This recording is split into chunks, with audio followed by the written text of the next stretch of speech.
देवाधिदेव महादेव की कृपा से, उनकी करुणा, उनकी उदारता से श्रवण करने का सौभाग्य छत्तीसगढ़ की ये पवित्र पावन भूमि बस्तर क्षेत्र दंडकारण्य वन का ये क्षेत्र, जहाँ भगवान शिव की कृपा से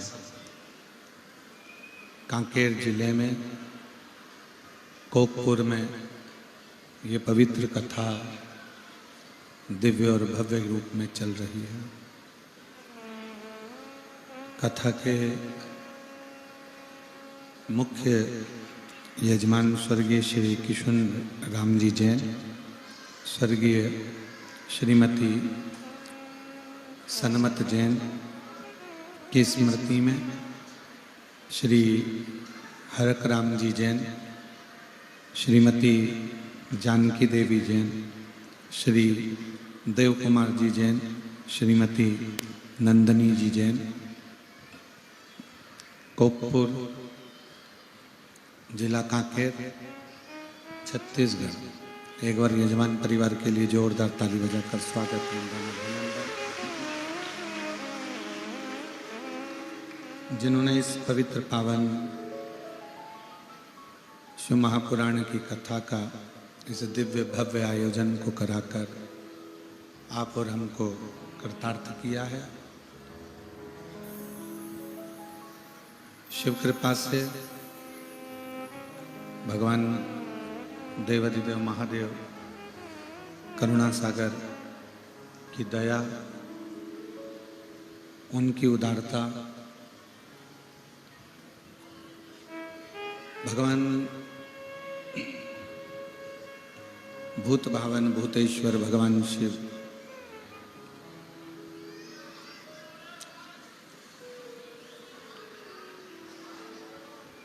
जो विश्व का कल्याण करने वाले हैं, विश्व का उद्धार करने वाले हैं, ऐसे भगवान देवाधिदेव महादेव शिव संपूर्ण विश्व का कल्याण करते हैं।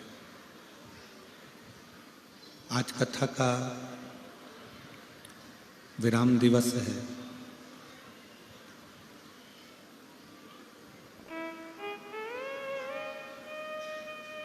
एक पिता जैसे अपनी बेटी को विदा करता है,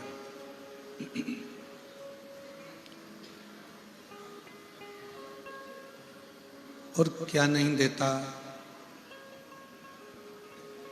एक बाप अपनी बेटी को।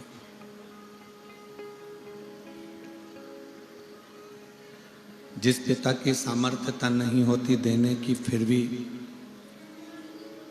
कर्जा कर लेता है, कहीं से उधार ले आता है, कहीं से मांग कर ले आता है, और एक पिता ना जाने कितने कितनों के हाथ जोड़ता है, और हाथ जोड़कर थोड़ा सा धन लाकर अपनी बेटी का विवाह करता है।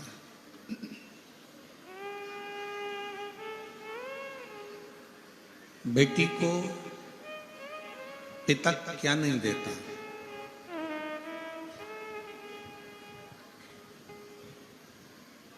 एक बाप अपनी औलाद को क्या नहीं देता?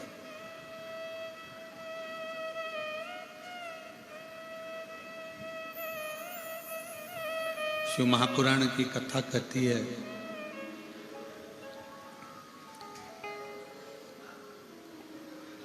घर में अगर एक बेटी का जन्म हो जाए ना, तो भगवान शंकर को धन्यवाद जरूर दिया करो कि तेरी कृपा से मेरे घर में बेटी का जन्म हुआ है।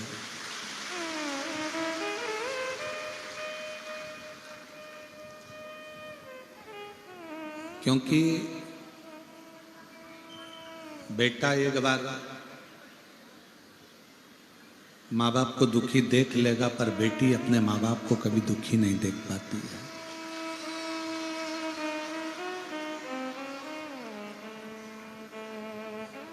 एक पिता की जितनी सामर्थ्यता होती है, एक पिता की जितनी जितनी चादर होती है, उस चादर से ज्यादा बाप अपनी बेटी को देता। पर एक निवेदन है पूरे श्रोता भाई बहनों से,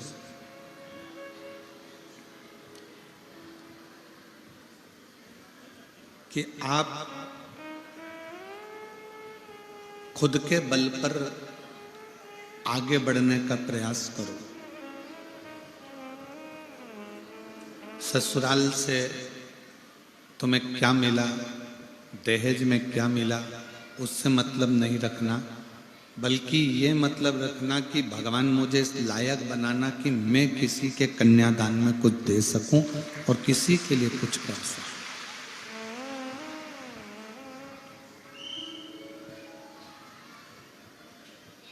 आप किसी को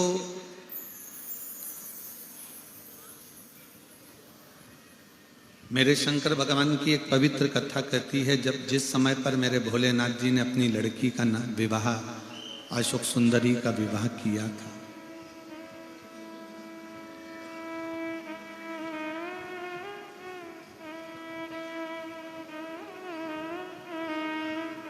तो पार्वती जी ने भगवान शंकर से कहा था कि आपकी लड़की अशोक सुंदरी का विवाह हो रहा है और आपकी बेटी अशोक सुंदरी का जो विवाह हो रहा है, इसको कन्यादान में आप क्या दोगे? अपने पास देने के लिए तो कुछ है नहीं, केवल ये एक गुफा, कैलाश पर्वत, सिर पर गंगा, मस्तक पर चंदा, तन पर भस्म, इसके सिवाय तो मेरे पास में कुछ है नहीं।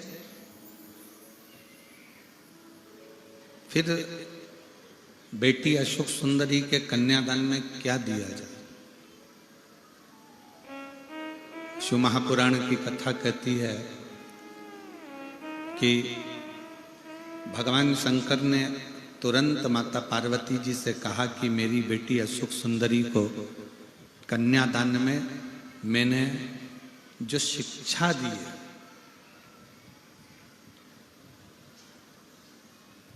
जो मैंने उसको शिक्षा प्रदान करी है, वही मैं अपनी बेटी के कन्यादान में दे रहा हूं।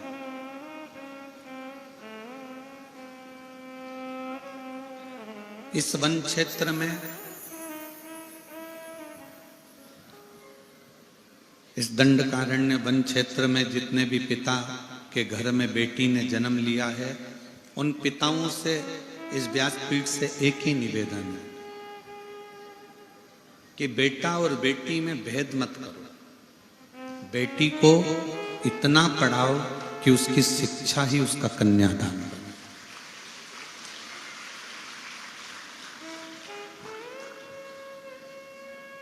बेटी को आप कोई दहेज दें ना दें, बेटी को आप कोई अलमारी, फ्रिज, कूलर कुछ दें ना दें, पर बेटी को शिक्षा जरूर दो, उसको पढ़ाओ।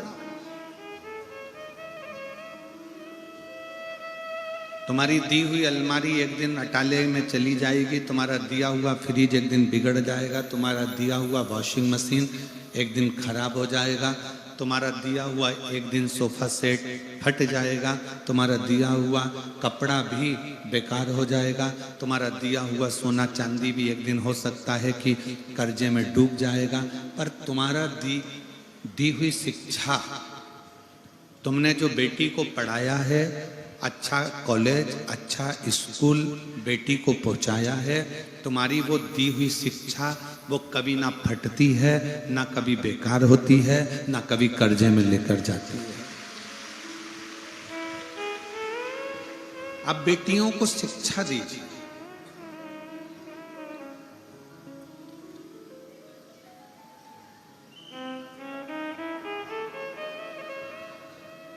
और बेटियों को ऐसी शिक्षा दीजिए, बेटियों को ऐसा पढ़ाइए कि बेटियां भी आने वाले समय में जब कहीं पर उलझें तो कह सकती हैं कि मेरे पिता ने मुझे ये शिक्षा प्रदान करी, मुझे ये शिक्षा दी। भगवान भोलेनाथ, भगवान शिव कहते हैं मैं अपनी बेटी अशोक सुंदरी के विवाह में कन्यादान में शिक्षा दे रहा हूं।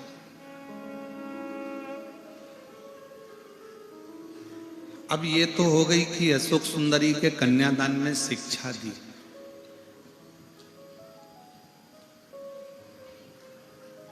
जिस समय पर गणेश जी का विवाह नहीं हो रहा था, कौन मनुष्य के शरीर पर हाथी का मुख लगा हुआ है, हाथी की सूंड लगी हुई है, बड़े बड़े कान है, बड़ी बड़ी सूंड है, बड़े बड़े नयन है, बड़ी बड़ी तोंद है, कौन बेटी भी आएगा?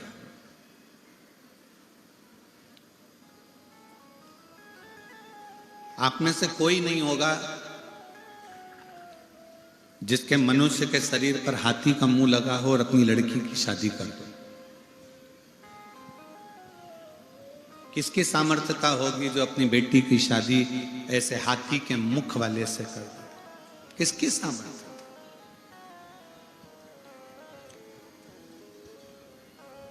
प्रजापति विश्वरूप जी की बेटी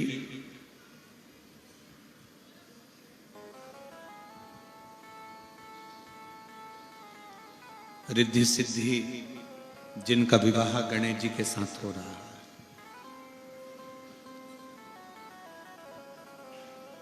क्यों कर रही है? क्या लड़की को ऐसा लड़का पसंद आएगा? क्या लड़की को ऐसे लड़के के साथ में विवाह करना उत्तमता रहेगा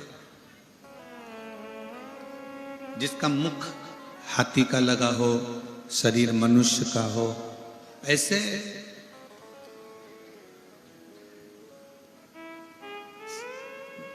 से कैसे विवाह कर सकते?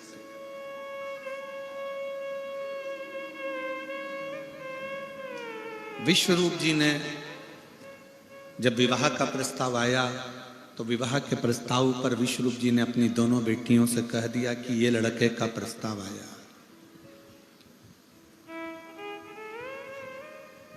ये लड़के का प्रस्ताव है, और ये मत सोचना बेटियों की केवल यही प्रस्ताव है। शादी के लिए भगवान विष्णु के यहां से भी खबर आई है, ब्रह्मा जी के यहां से भी खबर आई है, इंद्र के यहां से भी खबर आई है, बहुत सारे देवताओं ने पितृलोक से भी खबर करी है, गंधर्व लोक से भी आई है, गरुण वरुण के यहां से आई है, नागलोक से आई है, पाताल लोक से खबर आई है कि तुम्हारी बेटी रिद्धि सिद्धि का विवाह हमारे लड़के के साथ कर दो। इतने सारे फोटो सामने रख दिए गए, इनमें से जो लड़का तुम्हें पसंद आए हम उसके साथ तुम्हारा विवाह कर देते। तुम ये ना सोचना कि, और देखो नारायण भगवान के यहाँ बैकुंठ है, ब्रह्मा जी के यहाँ ब्रह्मलोक है, नागलोक है, सब कुछ है, इंद्र के यहाँ इंद्रलोक है, पर शंकर भगवान के घर में कोई ऐसा बहुत बड़ा सिंहासन या बहुत बड़ा आभूषण या बहुत बड़ा रतन माणिक मोती हीरा सोना चांदी कुछ नहीं, कुछ भी नहीं। कोई बड़ा महल भी नहीं है, और लड़का भी मनुष्य के शरीर पर हाथी का मुख है, वो भी आप समझ लो। जितने देवताओं का दर्शन आप कर रही हो, सारे देवताओं के घर में राजसी ठाट है, लड़का भी अच्छा है, पर शंकर जी के यहाँ राजसी ठाट भी नहीं है और लड़का भी ऐसा।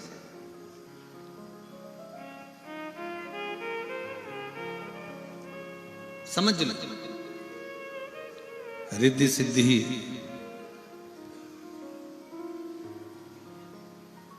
वन में चली गई, पिता विश्वरूप जी को प्रणाम कर वन में।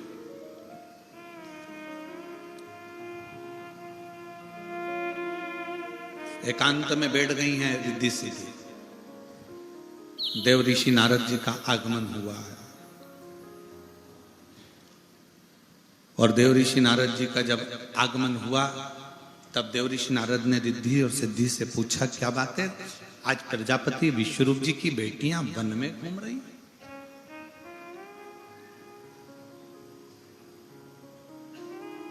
जिस पिता की बेटी कभी अपने घर से ना निकली हो, जिस पिता की बेटी अपने घर से कभी कहीं गई ना हो, उस पिता की बेटी आज वन में घूम रही है। वन में रिद्धि सिद्धि थोड़ी देर तक मौन रही है, थोड़ी देर चुप रही, फिर कहा,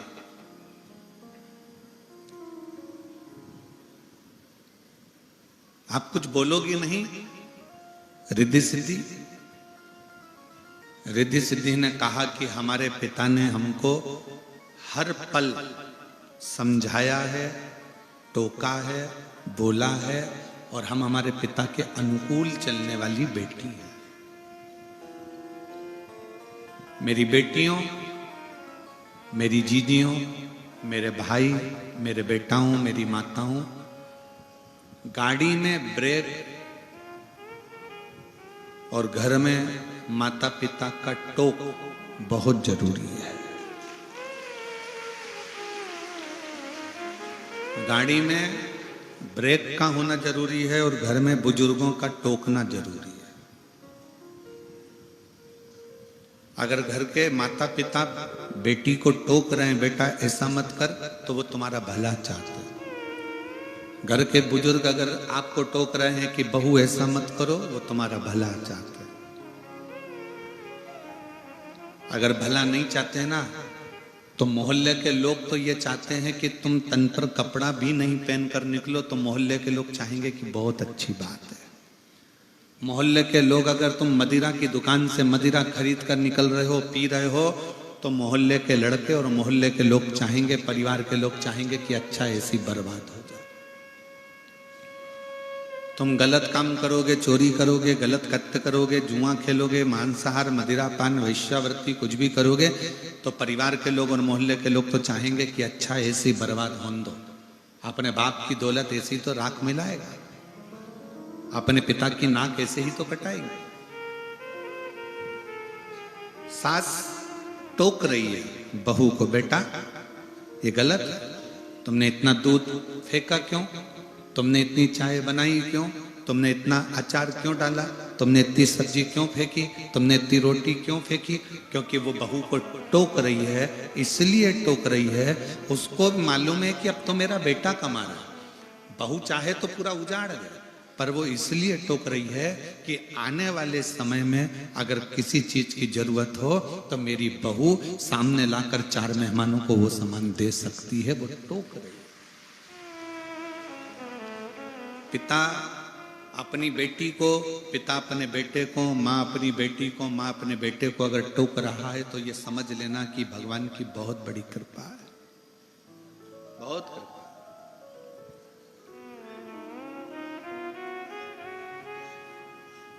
अच्छा एक बात बताओ, गाड़ी में लाइट नहीं होगी, गाड़ी चलेगी कि नहीं चलेगी? जम के तो बोलो जरा, चलेगी ना? गाड़ी में गियर नहीं होंगे, गाड़ी चलेगी कि नहीं चलेगी? चलेगी।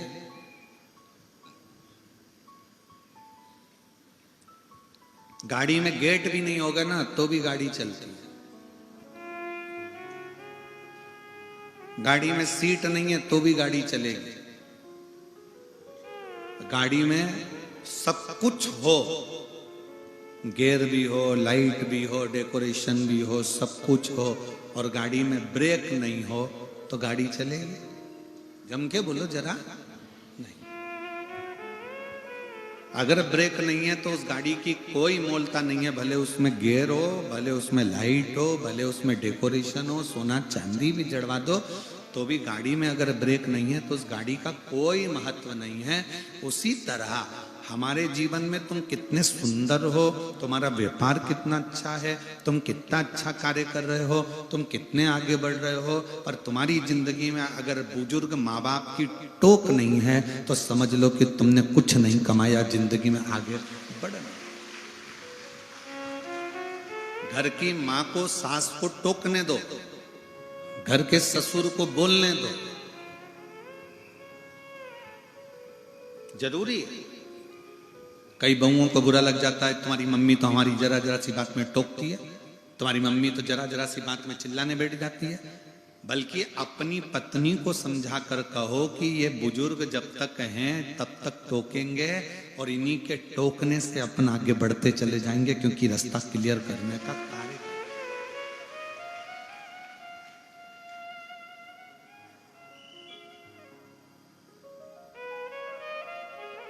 बहुत बड़ा मकान, बहुत बड़ा मकान। एक अमेरिका का एक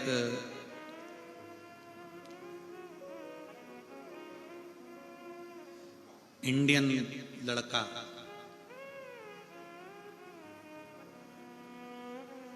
जिसका नाम नीलेश था, अमेरिका में रह रहा है।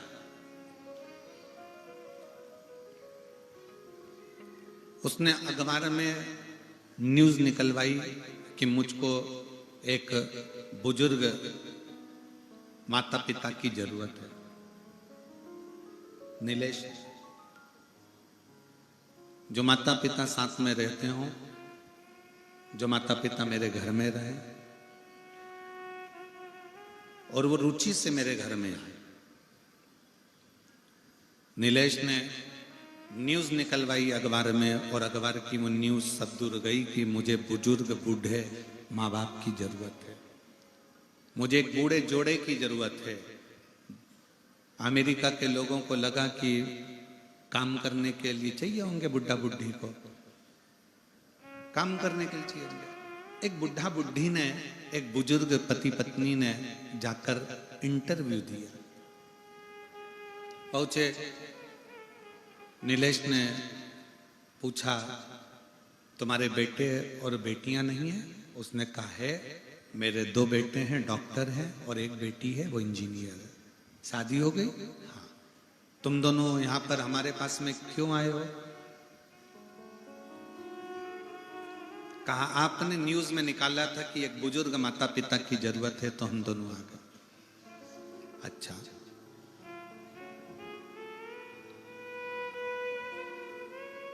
अपने बच्चों के पास क्यों नहीं रहते? वो हमको रखते नहीं। ठीक है। अब बुजुर्ग माता पिता से पूछा उस नीलेश ने कि तुम्हारी तनख्वाह क्या है? तो कहा आप बताओ क्या दोगे, कितनी डॉलर दोगे, क्या दोगे? उसने, नीलेश ने बता दिया। बुजुर्ग माँ बाप ने पूछा अब हमारा काम बता दो कि तुम्हारे बच्चों को संभालना है कि झाड़ू लगाना है कि पोछा लगाना है कि कोई काम करना है। तब नीलेश ने अपनी पत्नी के साथ बैठकर उन बुजुर्ग माँ बाप से कहा कि हमारे माता पिता को मरे हुए 3 महीना हो गया, हमें कोई टोकने वाला नहीं है, तुम दोनों हमें टोकते रहना, इसलिए तुम्हें यहां रखा गया। तुमसे ना झाड़ू लगवाना है, ना पोछा लगवाना है, तुमसे ना बच्चे संभलवाना है, ना तुमसे खाना बनवाना है। नौकर लगा है, झाड़ू लगाने वाला, पोछा लगाने वाला, रोटी बनाने वाला, भोजन वाला, बच्चों को संभालने वाले, सब नौकर लगे हैं, पर हमारे पास कोई टोकने वाला नहीं है। नीलेश ने कहा मैं पूरी तनख्वाह दूंगा, बस आप हमको आपकी बहू समझना, इसको भी टोकना और मुझे भी टोकना। मैं गलत करूं मुझे टोकना, तुम्हारी बहू गलत करे इसको टोकना। उस बुजुर्ग दंपत्ति ने पूछा कि टोकने से होगा क्या? तो वो नीलेश अपनी पत्नी के साथ कहता है कि मैं अपना गुजरात छोड़कर अमेरिका में सबसे बड़ी कंपनी का मालिक बनकर बैठा हूं, मेरे माँ बाप मुझे टोकते थे, ऐसा मत कर देना, वो मत कर देना, और मैं उससे सुधर कर अच्छी जगह पर जाकर बैठ गया और बहुत उच्च पद पर बैठ गया, बहुत उच्च पद। मेरी जीजियों, मेरी बेटियों, बेटाओं, मेरी माताओं, घर के थोड़े से झगड़े के चक्कर में आज भारत के पूरी अदालतों को खोजा जाए तो पूरी अदालतों में सबसे ज्यादा केस तलाक के चल रहे। पूरी अदालतों में भारत की संपूर्ण बड़ी से बड़ी अदालत को खोजा जाए, नीचे से ऊपर तक की सारी अदालतों में सबसे ज्यादा केस चल रहे हैं तो तलाक के चल रहे। कारण टोकना। पर अगर तुम्हारे घर में तुम्हारे बुजुर्ग तुम्हें टोक रहे हैं, तुम्हारे घर के बड़े अगर तुम्हें टोक रहे हैं, तो समझ लेना एक दिन तुम उन्नति की सीढ़ी पर इतने चढ़ जाओगे कि तुम्हें पीछे पलट कर देखने की जरूरत नहीं पड़ेगी। पड़ोसी कभी नहीं टोकेंगे तुमको, रिश्तेदार तुमको कभी नहीं टोकेंगे। तुम दारू पियो, नशा करो, रिश्तेदार कभी नहीं टोकेंगे। उनके लड़के तो और कहेंगे अच्छा पी ले ले ले और ले। जुआ खेलो, कोई नहीं टोकेगा। गलत काम करो, कोई नहीं टोकेगा। रिश्तेदार, नातेदार, मोहल्ले वाले, समाज वाले, परिवार वाले कोई नहीं टोकेंगे, कोई नहीं टोकेंगे। पर घर में आप जब गलत काम करके आओगे तो घर के बुजुर्ग, माँ बाप या घर की पत्नी या घर का पति या घर का बेटा, कोई ना कोई तुमको टोकता है तुम ये ऐसा मत करो। क्यों?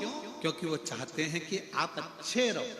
समाज के लोग, बड़े लोग, मोहल्ले के लोग, परिवार के लोग ये नहीं चाहते कि आप अच्छे रहो। वो तो ये चाहते हैं कि तुम दुनिया भर में पी के नल्ली में पड़े रहो, गटर में पड़े रहो, गंदगी में पड़े रहो। वो ये चाहते हैं।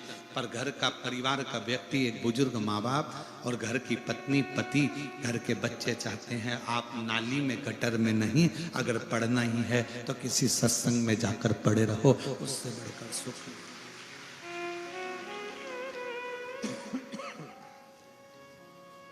उससे बढ़कर सुख नहीं।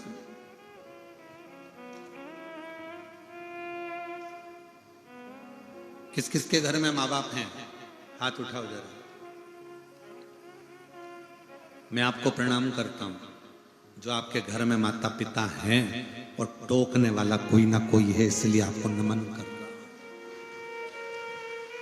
आपके घर में टोकने वाला कोई ना कोई है, इसलिए मैं आपको प्रणाम करता हूं, नमन करता हूं। रिद्धि सिद्धि, देवऋषि नारद कह रहे हैं कि तुम्हारे विवाह का प्रस्ताव आया है सब दूर से। भगवान विष्णु के यहां से भी आया, तो ब्रह्मा जी के यहां से भी आया, तो इंद्र के यहां से भी आया, तो पितृलोक से भी आया, गरुण वरुण के यहां से भी आया, तो नागलोक से भी आया।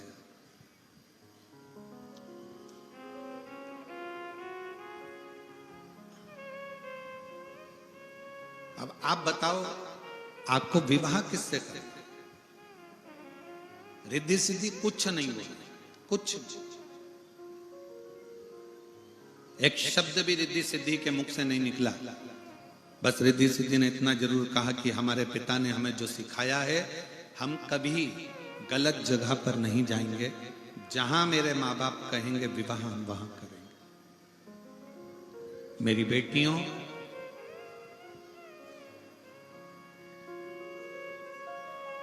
आज का जो समय चल रहा है, ये बड़ा विचित्र समय चल रहा है। तुमको गाड़ी का लालच देकर, मोबाइल का बैलेंस डलवाकर, होटल में खाना खिलाकर, दूसरे धर्म के लड़के सनातन धर्म की लड़कियों को अपनी ओर आकर्षित कर कर उससे शादी कर लेते हैं। शादी करने के 4-6 महीने निकलते हैं, 1 साल निकलता है, क्योंकि वो लड़के ने तुम्हारे को शादी केवल इसलिए नहीं करी कि तुमको पत्नी बनाना है, वो तो इसलिए शादी करी कि सनातन धर्म की, हिंदू की लड़की को नीचा दिखाना है, उसको जूते की नोक पे रखना है, इसलिए उसने शादी करी। आपका हिंदू तत्व को समाप्त करने के लिए, सनातन तत्व को समाप्त करने के लिए उसने शादी करी। 1 साल बाद वो तुमसे झगड़ा कर कर कहीं ले जाकर तुम्हारे 40-35 टुकड़े कर कर अटैची में भर कर कहीं फेंक कर आए या फ्रिज में पटक आए। उससे अच्छी है तुम्हारी समझदारी अपनी समाज में, अपने सनातन धर्म में, अपने हिंदू धर्म में शादी करो, दूसरे धर्म की ओर झांक कर भी मत दो। दूसरे धर्म की ओर झांक कर भी नहीं देखना, उसकी बॉडी को, उसकी गाड़ी को, उसके बंगले को, उसकी दौलत को, उसकी जायदाद को उसके पास रहना।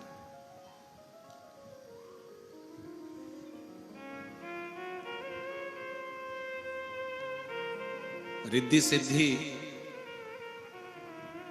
मेरे पिता कहेंगे मैं वहां विवाह करूंगी, तो पिता ने तो कह दिया ये तने फोटो रखे हैं बेटी, तुमको भगवान नारायण के यहाँ करना हो, ब्रह्मा जी के यहाँ करना हो, पितृलोक में, गरुण लोक में, वरुण लोक में कहीं विवाह करना हो तो ये पड़े कर लो। तुम बोलोगे मैं वो विवाह करा दूं। इसलिए मेरी बेटियों, सबसे बड़ा दहेज है शिक्षा, एजुकेशन। और मेरी माओ, मेरे जीजाओं, मेरी बेटियों, मेरा बेटा हूं, मेरा आपसे निवेदन है कि शिक्षा से बड़ा, एजुकेशन से बड़ी कोई कन्यादान नहीं हो सकता।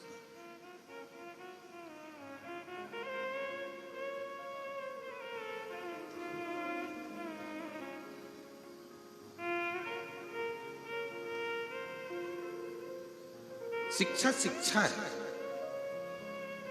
और कभी यह न सोचना कि शिक्षा केवल बहुत महंगे स्कूल में पढ़ोगे तो शिक्षा अच्छी रहेगी, या बहुत महंगे कॉलेज में पढ़ोगे तो शिक्षा रहेगी। अगर बहुत महंगे कॉलेज में और स्कूल में नहीं जा सकते तो अपने जो शासकीय स्कूल हैं, सरकारी स्कूल हैं, उसमें भी पढ़ो। हमारे माता पिता के पास में इतना धन नहीं था कि हमको कोई प्राइवेट स्कूल में या अच्छे स्कूल में पढ़ा सकते थे। हमारा पूरा बचपन, हमारी पूरी पढ़ाई सरकारी स्कूलों में हुई। सरकारी स्कूल के कपड़े पहनकर, सरकारी स्कूल की किताबों से जो मिल जाता था उससे पढ़कर, दोस्तों के यहाँ अगर जाते भी थे तो उनकी क्वेश्चन बुक लेकर, उनके 20 क्वेश्चन लेकर उसमें से पढ़कर फिर अपना एग्जाम दे देते।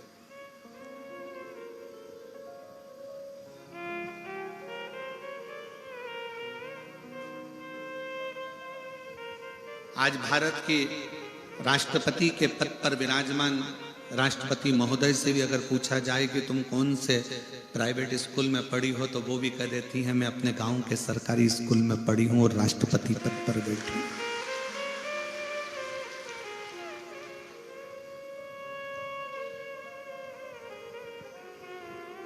जरूरी नहीं कि बहुत पैसा होगा तो एजुकेशन मूल होगी, शिक्षा मूल होगी।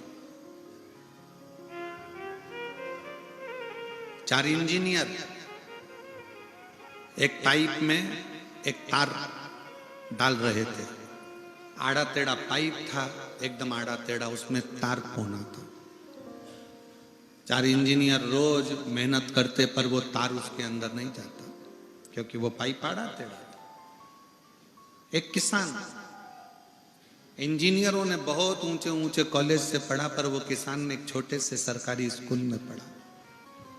रोज देख रहा था कि ये तार पाइप में नहीं जा रहा। 4 दिन से इंजीनियर लगे हैं, तो किसान गया, खेत पर जा रहा था धान बोने के लिए। उस किसान ने जाकर कहा क्या बात है? इंजीनियरों ने कहा तू गंवार, तू क्या जानता है, तू गांव में रहने वाला, फसल करने वाला, धान बोने वाला, तुझ में क्या कर, चल जा। उसने कहा हुआ क्या? तो एक इंजीनियर बोला इस पाइप में ये तार नहीं जा रहा है, हम 4 दिन से लगे हुए हैं। तो किसान बोला उसमें क्या दिक्कत की बात है, मैं इसमें अब भी तार भेज देता हूँ, ले भेज के बता। दूसरा इंजीनियर बोला गुस्से में कि हम 4 दिन से लगे हैं, तेरे से कैसे चले जाए। किसान गया अपने खेत पर, एक चूहा पकड़ कर लाया, चूहे की पूंछ से तार को बांधा, पाइप में चूहे को छोड़ दिया, चूहा उधर निकल गया, तार निकल कर बाहर हो गया।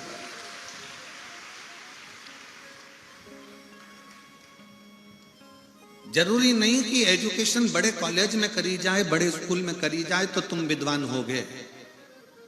धान बोने वाला वो किसान भी एक चूहे से तार को पार करने की सामर्थ्यता रखता है, भले वो सरकारी स्कूल में पढ़ा हो।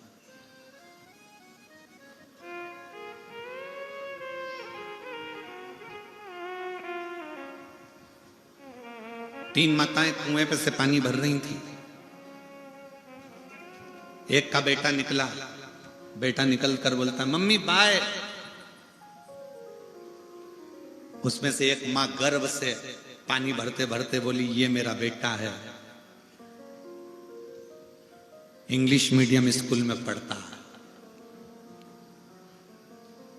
दूसरा बेटा निकला, मम्मी हेलो मां बाय। दूसरी ने कहा ये मेरा बेटा है, सीबीएसई कोर्स से पढ़ता है। तीसरी का बेटा आया, मां ने बाल्टी भर कर रखी थी, उसने अपना बैग अपनी मम्मी को दिया, प्रणाम किया, दोनों बाल्टियां उठाया, लेकर घर जाने लगा। तीसरी मां ने कहा ये मेरा बेटा है, सरकारी स्कूल में पढ़ता है, ये मेरा बेटा है, सरकारी स्कूल में पढ़ता है। बच्चों का दाखिला उस स्कूल में कराओ जिस स्कूल में विद्या के साथ, शिक्षा के साथ संस्कार दिए जाते हो। ऐसा अंग्रेजी स्कूल किसी काम का नहीं जहां पर केवल लिटिल लिटिल टिंकल स्टार ही सिखाया जाए और उसके सिवाय कुछ ना सिखाया जाए और माता पिता का आदर करना भी ना सिखाया जाए।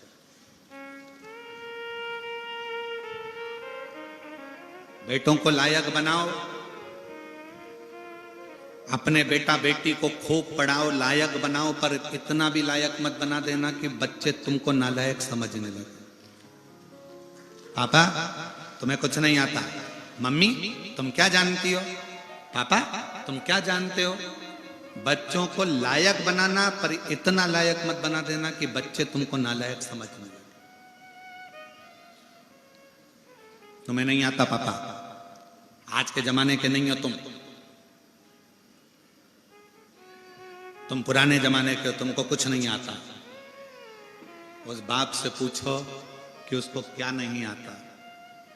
तुम्हें बड़ा उसने किया है, तुम्हें पाल पोस कर काबिल उसने बनाया है। दिन भर ड्यूटी पर लगा रहता था, रात की भी ड्यूटी करता था कि मेरे बच्चे अच्छे पढ़ जाएं और मेरी बेटियां खूब अच्छी पढ़ाई कर लें, मेरा घर अच्छा चल जाए। सैनिकों के साथ युद्ध भी करता है, दिन रात कोरोना के समय पर पूरी दुनिया सोती है और वो ड्यूटी निभाता है अपने बच्चों और अपनी पत्नी के लिए।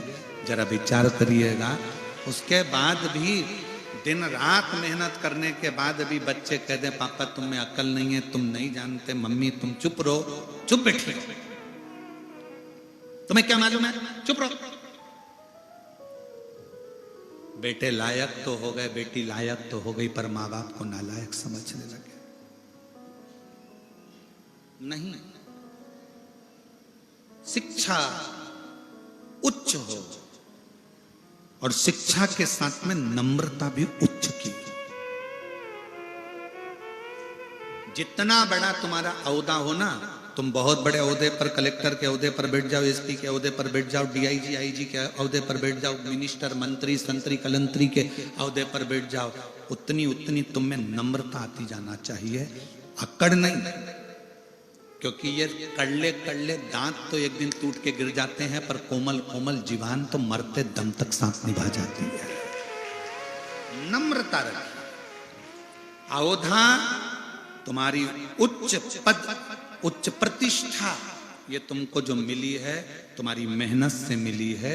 मेहनत के साथ में ना जाने कितनों की दुआ तुमको लगी होगी तो मिली है। उसको ये ना सोचे कि ये केवल मैंने कमाया, ये मैं लेकर।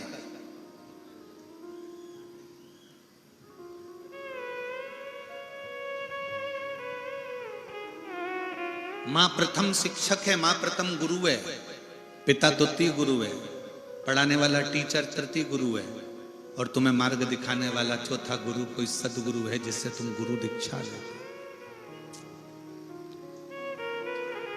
आज के जमाने में सबसे ज्यादा अगर सम्मान पा रहे हैं तो चौथे नंबर के गुरु पाते हैं, जो तुमको केवल थोड़ा बहुत ज्ञान देते हैं, थोड़ा गुरु मंत्र दे देते हैं, बड़े बड़े सिंहासन पे, चांदी के सोने के सिंहासन पर बैठ जाएंगे, खूब ज्ञान देंगे, और उनके अंदर क्या भरा पड़ा है, अंदर कितना मेल भरा पड़ा है, ये किसी को नहीं मालूम। आपने अपने माँ को छोड़ दिया, उसके चक्कर में अपने पिता का सम्मान करना बंद कर दिया, उसके चक्कर में अपने शिक्षक का सम्मान करना बंद कर दिया, उसके चक्कर में।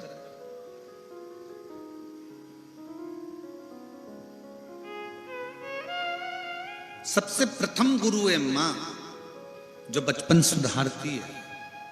दूसरा गुरु है पिता, जो जवानी सुधार देता है बच्चों को। एक बाप से पूछना,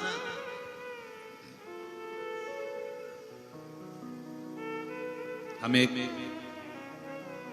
पिता की एक बात स्मरण में आ गई। हम महाराष्ट्र में कथा करने के लिए गए थे, और वहां एक पिता की इच्छा देखिएगा, मैं उसका नाम नहीं लेना चाहूंगा। 6 महीने रिटायरमेंट के बचे थे उस पिता के, 6 महीने। वो प्रणाम करने के लिए आया। हमने कहा, काका कैसे हो? चंगा, मैं बढ़िया हूं।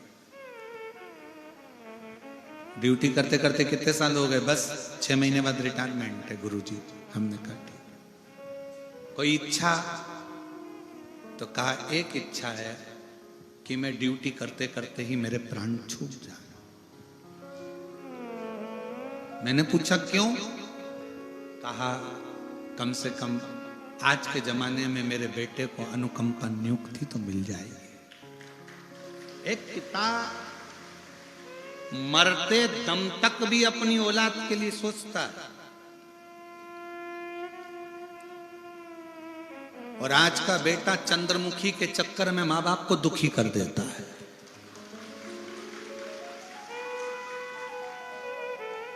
उसको यह नहीं मालूम कि चंद्रमुखी के चक्कर में खुद भी दुखी है। जब चंद्रमुखी तेरे माँ बाप को दुखी कर सकती है तो तुझे ना दुखी करेगी। उसका नाम चंद्रमुखी है, तुझे सूरजमुखी ना कर दे तो बात है।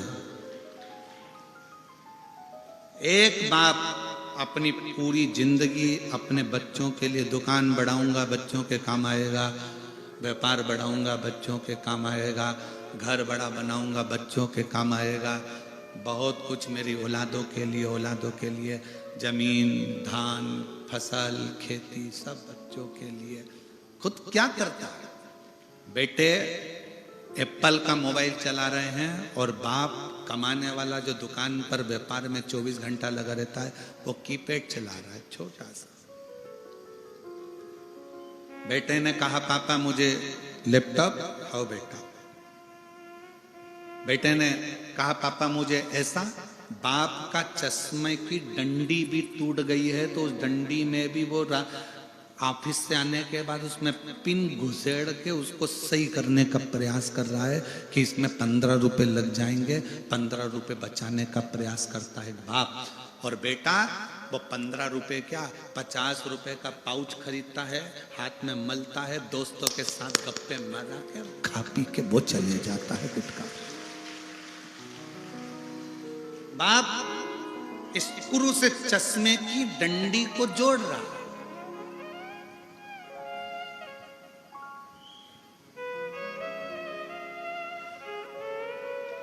मेरी बेटियों, बेटाओं, मेरी माताओं, मेरी जीजियों, मेरे जीजाओं, बच्चों को एजुकेशन दो, खूब अच्छी दो, खूब अच्छा पढ़ाओ, पर साथ में उसको संस्कारित भी बनाओ। बहुत बड़ी पूंजी है संस्कार, बहुत बड़ी पूंजी।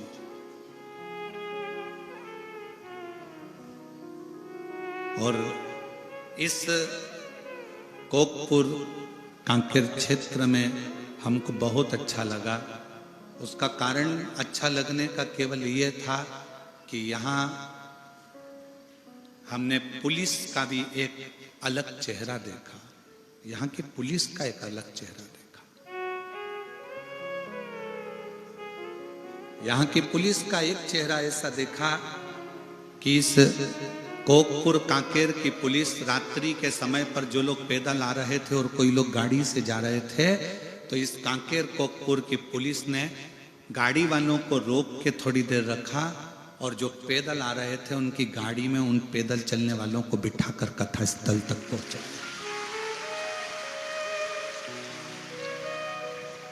मैं कांकेर कोकपुर की इस पुलिस को सलूट देता हूं, सलाम करता हूं और वंदन करता हूं उसको कि आप लोगों को नम्रता भगवान ने बहुत दी। अपने पद के साथ में अपनी दिल की नम्रता को गंवाया नहीं आप लोगों ने। और दूसरी जगह का होता तो सोचते कि इतनी भीड़ है, लाखों की जनता है, पंडाल भरे पड़े हैं, टेंट भरे पड़े हुए हैं, रात भर लोग आ रहे हैं, लोग घबरा कर कह देते चलो जाने दो, जो होगा देखा जाएगा, चाहे जंगल में जाए तो अच्छी बात है। पर नहीं, यहाँ की पुलिस ने, यहाँ के लोगों ने गाड़ी को रुकवा कर जो पैदल आ रहे थे उनसे कहा इनको बिठाओ। उस गाड़ी में पहले से लोग भरे हैं तो भी उसमें एडजस्ट करा कर बिठा कर उनको इस कथा स्थल तक भेजा कि किसी को कष्ट ना हो और वो आराम से कथा स्थल तक। ये चेहरा लोगों को प्रेरणा देता है कि आपके अंदर भी एक दिल धड़कता है।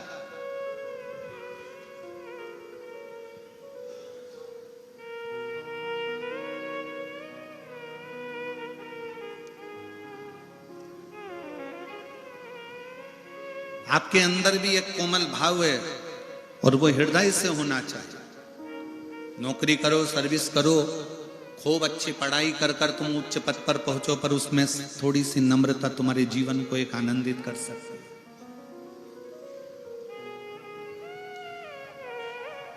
सुख है।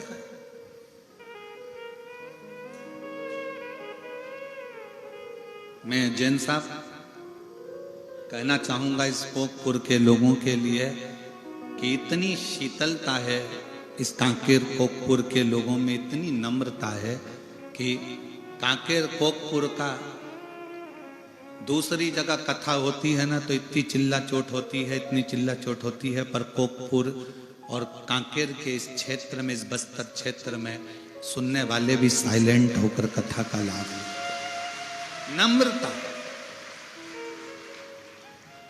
सहजता आपका सबसे बड़ा गुण है। सहजता,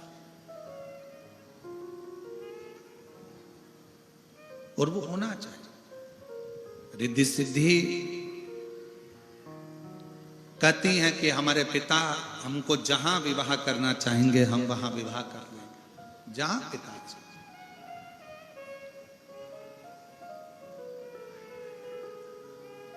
जैसा पिता चाहें वैसा हम विवाह करने को तैयार,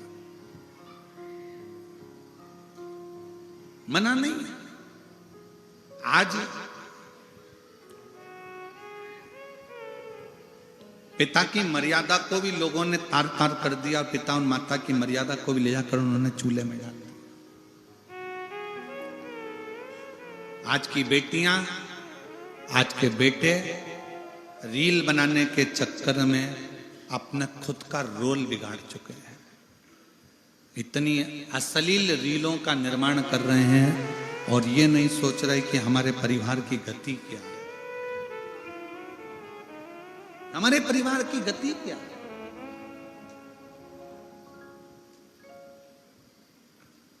मेरी बेटियों, मेरे बेटाओं, तुम्हारे पास में बहुत अच्छे मोबाइल हैं, तुम्हारे पास में बहुत अच्छी तुम्हारी सोशल मीडिया है, तुम्हारे पास में लाखों लोग तुमसे इंस्टाग्राम पर, व्हाट्सएप पर, फेसबुक पर जुड़े हुए हैं। पर निवेदन आप लोगों से करबद्ध है कि रील बनाओ, मना नहीं है, पर रील बनाते समय अपने शरीर का या अपनी वाणी का थोड़ा संयम रखो, उस वस्त्र का संयम रखो और मर्यादा हो। बना हमारी तरफ से मना नहीं, पर ऐसा ना बनाया जाए जिससे अपने माँ बाप को भी सोचना पड़े, विचार करना पड़े।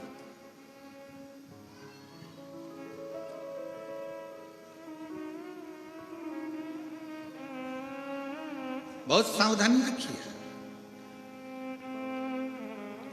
एक छोटा सा मैसेज आता है मोबाइल पर आपसे ओटीपी पूछी जाती है, पूछते से ही फिर पूछा जाएगा आप यहां हो। आजकल सोशल मीडिया के माध्यम से कई लोग नकली पुलिस बनकर तुमको डराने का प्रयास करते हैं। तुम्हारा बेटा ने ये काम कर दिया है, वो बंद हो गया है, 5 लाख रुपए डलवाओ, हमने तुम्हें अकाउंट में भेजे हैं, हम इस थाने से थानेदार बोल रहे हैं, हम इस चौकी से बोल रहे हैं। किसी भी फोन पर, किसी भी मैसेज पर ध्यान मत देना। कोई कितनी भी धमकी दे दे कि तुम्हारा लड़का यहाँ बंद है, तुम्हें 2 लाख की यहाँ डालना पड़ेगा तो हम छोड़ देंगे, तुम्हारा लड़का यहाँ फंस गया, तुम्हारी लड़की इस केस में फंस गई, सोशल मीडिया पे उसको किडनैप कर लिया गया, ये कर लिया गया, वो कर लिया गया, किसी के कहने में मत। कोई तुमसे कहे ये ओटीपी दे दो, मालूम पड़े तुम्हारा पूरा पैसा तुम्हारे बैंक में रखा हुआ, तुम्हारी 1-1 रुपए की पूंजी पूरी चली जाए, पूरी चली जाए।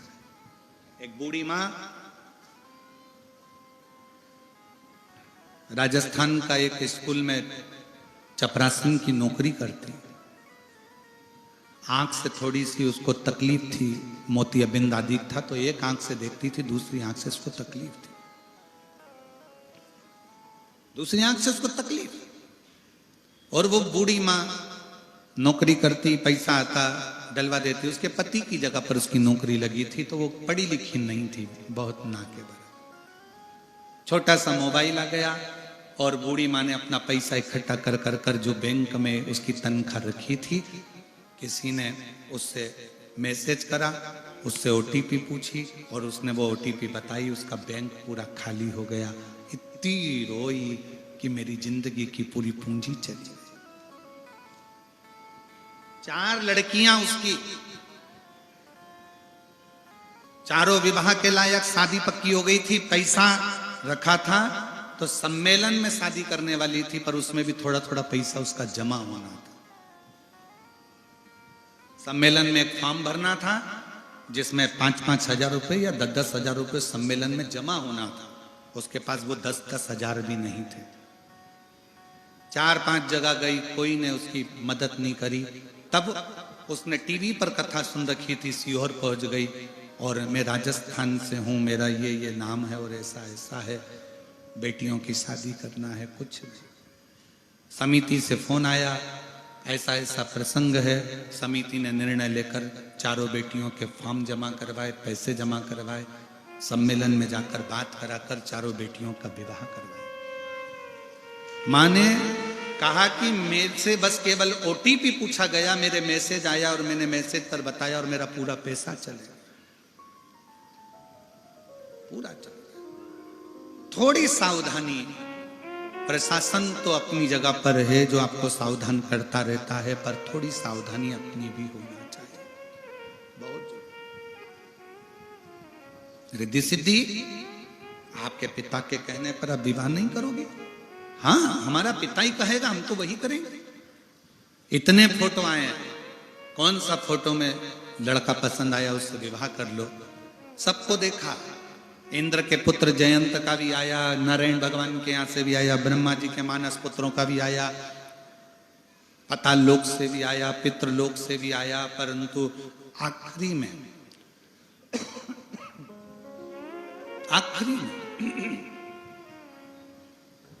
रिद्धि सिद्धि वन में विचरण करती करती करती करती फिर वहां से विचरण करते करते करते करते जाने लगी, तो रिद्धि सिद्धि ने देखा कि एक ब्राह्मण आ रहा, एक ब्राह्मण, और उसके साथ में उसका एक मित्र भी है। दोनों गुरुकुल से पढ़कर आ रहे। एक ब्राह्मण मित्र से कह रहा है कि देखो आज अपन घर से निकले और मिट्ठू दिखा है, तोता दिखा है। हाँ, गुरुजी ने कहा था जब तोता दिखे सुबह से तो समझ लेना कि आज मीठा खाने को मिलेगा। तोता दिखे तो समझ लेना मीठा खाने को मिलेगा। दूसरा मित्र बोला नहीं, मीठा खाने को तो मिलेगा पर मीठा भी कड़वा होगा, मीठा भी कड़वा होगा। रिद्धि सिद्धि उन दोनों ब्राह्मण पुत्रों के पीछे पीछे चली। ब्राह्मण पुत्र एक जगह पर भोजन करने गए, भोजन कर कर निकले तो दोनों बात कर रहे थे। एक ने कहा भाई आज तो अपन ने तोता देखा तो मीठा खाने को तो मिला, पर तूने बिल्कुल सत्य कहा था कि मीठा भी कड़वा था, तुझे कैसे मालूम? एक ने कहा मुझे तो मेरे गुरु ने बताया था कि तोता सुबह से दिखे तो समझ लो, मिट्ठू सुबह से दिखे तो समझ लो मीठा खाने को मिलेगा। तूने कैसे कह दिया कि मीठा तो मिलेगा पर कड़वा मिलेगा, तूने कैसे कह दिया? उसने कहा कि वो तोता नीम के पेड़ पर बैठा था, इसलिए मुझे समझ में आ गया कि खीर तो मिलेगी पर कड़वी मिलेगी। मीठा तो मिलेगा पर कड़वा मिलेगा। दूसरे मित्र ने अपने मित्र के हाथ जोड़ लिए कि मेरे गुरु ने तो मुझे शिक्षा दी थी कि तोता दिखे तो मीठा मिलेगा, पर तेरे भीतर की जो बुद्धि है उस बुद्धि ने यह सिद्ध कर दिया कि तोता नीम के पेड़ पर बैठा है, मतलब मीठा तो मिलेगा पर मीठा भी कड़वा मिलेगा। नीम का पेड़ पर तोता बैठा।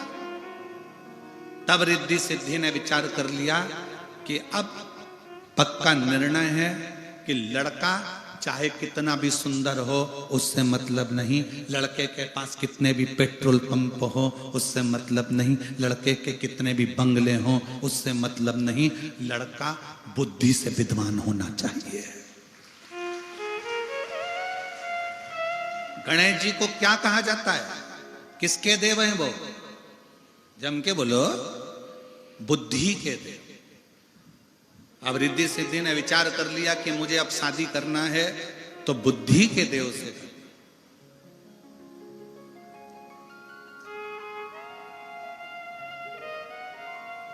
बुद्धि का देव हो, सरल हो, सहज हो, सम्मान देने वाला हो। मालूम पड़े पेट्रोल पंप देख लिया, गाड़ी देख ली, बंगला देख लिया और लड़की बिहादी और लड़की को रोज का ताना दे, रात को 1-1 बजे आए दोस्तों के साथ, वो भी ड्रिंक कर कर आए, ऐसा लड़का किसी काम का नहीं। लड़का वो होना चाहिए भले थोड़ा धन कम हो पर तुम्हारी बेटी की इज्जत करे, उसका सम्मान करे, उसका आदर करे।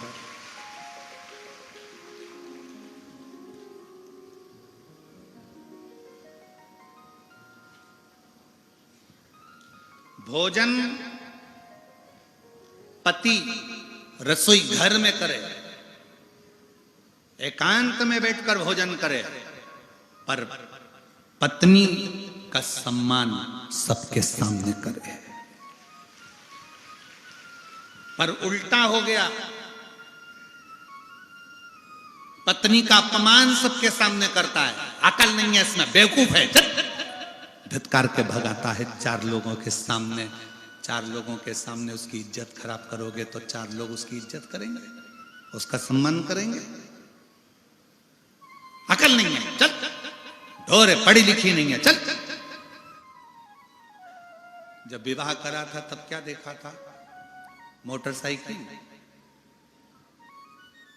चेन और अंगूठी, हाथ का ब्रेसलेट, या उसके बाप की जमीन, तब क्या देखा?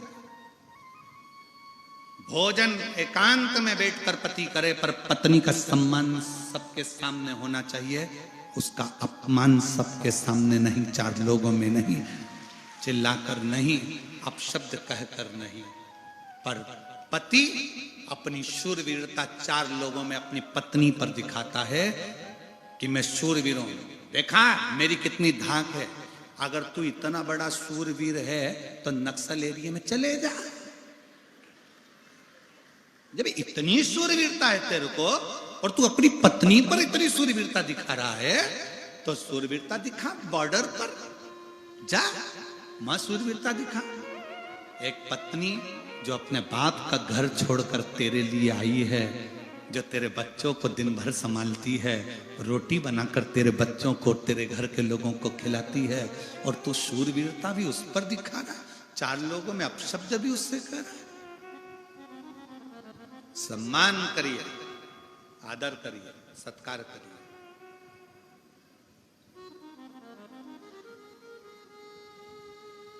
जिस घर में स्त्रियां ज्यादा रोती हैं ना, उस घर का विकास कभी नहीं हो सकता, क्योंकि दिल के अरमा आंसुओं में बह गए और अच्छे अच्छे सूर भी पानी में डह गए। इसलिए सावधान इंडिया, सावधान कोकपुर कांकेर, सावधानी रखिए। सम्मान दीजिए सबके सामने, इज्जत करिए सबके सामने। डांटना है तो एकांत में जाइए। अरे रामचरितमानस से सीखो। कैकेयी जी को गुस्सा आया तो सबके सामने चिल्ला के बोली क्या? अरे बोलो तो जम के। कैकेयी जी को गुस्सा आया तो कहां गई थी? अरे अच्छे से बोलो जम के, कोप भवन में।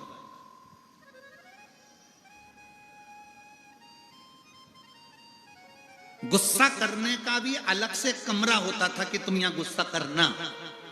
पर आज के जमाने में तो मकान इतना बड़ा बनता है कि लोग उसमें कहीं पे भी गुस्सा कर लेते। सास इधर गुस्सा करके बैठी, बहू उधर बैठी, पोता ऊपर बैठा, पोती कॉलेज बैठी, पूरा घर ऐसा लगता है कि ये घर नहीं, ये कोप भवन है। सबकी डीपी उड़ी पड़ी हुई है,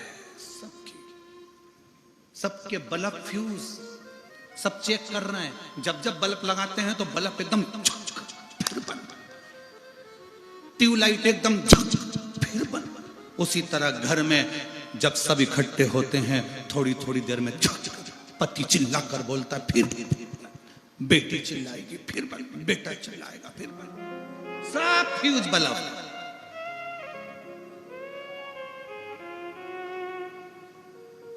अरे भाई थोड़ा इन्वर्टर लगा लो, बल्ब शार्ट नहीं होंगे। बैटरी को चार्ज रखो, थोड़ा बहुत शिव महापुराण में जाकर बैटरी को चार्ज कर लिया करो, कथा सुन लिया करो। फ्यूज नहीं हो, फ्यूज नहीं हो। सावधानी बहुत जरूरी। रिद्धि सिद्धि अब कह रही है कि मैं विवाह करूंगी तो बुद्धि के देव के साथ करूंगी। बुद्धि का देव कौन? जम के बोलो जरा, गणेश। अब इनके यहां बंगला नहीं है, सोने का सिंहासन नहीं है, धन वैभव नहीं है, पर बुद्धि है। बुद्धि है और बहुत जरूरी है। तुम्हारे पास में करोड़ों का धन हो और बुद्धि नहीं हो, कितनी सुंदर बात शास्त्र कहता है कि पूत सपूत तो की धन संचय और पूत कपूत तो की धन संचय। बेटा सपूत है तो पैसा जोड़ने की जरूरत नहीं है, वो खुद मेहनत से जोड़ लेगा। और बेटा कपूत है तो कितना भी जोड़कर चले जाओ, वो सब राख मिला देगा। इसलिए बुद्धि है तो प्रॉपर्टी भी संभालेगा, घर भी संभालेगा, परिवार भी संभालेगा, सत्ता भी संभालेगा, वैभव भी संभालेगा, सब कुछ संभाल सकता। पर यदि बुद्धि ही नहीं है तो फिर क्या संभाले? गणेश जी को जब भी गणेश चतुर्थी पर आप अपने घर में लेकर आते हो, शादी में गणेश जी की पूजन करते हो, घर में शुभ कार्य होता है, सत्यनारायण जी की कथा होती है तो गणेश जी की पूजन करते हो, मंगल कार्य हो तो घर में गणेश जी की पूजन करते हो। क्यों करते हो? कि गणेश जी महाराज हमारे घर में तुम्हारी पूजन हो रही है, तुम बुद्धि देना सबको कि सब शांति से रहें। गणेश जी महाराज बुद्धि देना कि सब कार्य अच्छे से हो। गणेश जी महाराज बुद्धि देना सब कार्य सफलता की ओर हो। ऐसी कृपा कर, ऐसी करुणा कर। रिद्धि सिद्धि ने विचार कर लिया कि मैं बुद्धि के देव भगवान श्री गणेश जी महाराज के साथ में मंगल विवाह हुआ। खबर पहुंच गई, शंकर भगवान के यहां विवाह की तैयारी हो गई गणेश जी महाराज की। और गणेश जी का विवाह हुआ, सब खूब धूम मची है चारों तरफ, खूब। अब मां का वात्सल्य कितना प्रबल है, कितना। पार्वती जी गणेश जी को सुंदर सेहरा बांधती हैं और गणेश जी महाराज की नजर उतार, पार्वती जी गणेश जी की नजर। बहुत ध्यान देना, बचपन में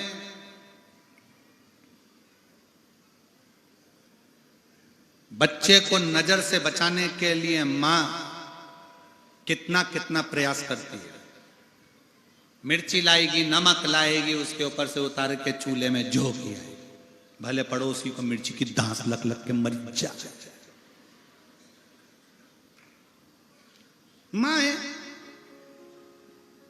बच्चे को नजर से बचाने का कितना कितना प्रयास करती है मां। बोलो री जीजियो, सही बात है कि गलत बात है? जम के बोलो जरा, सही है। एक मां अपने बच्चे को नजर से बचाने का अथक प्रयास करती है।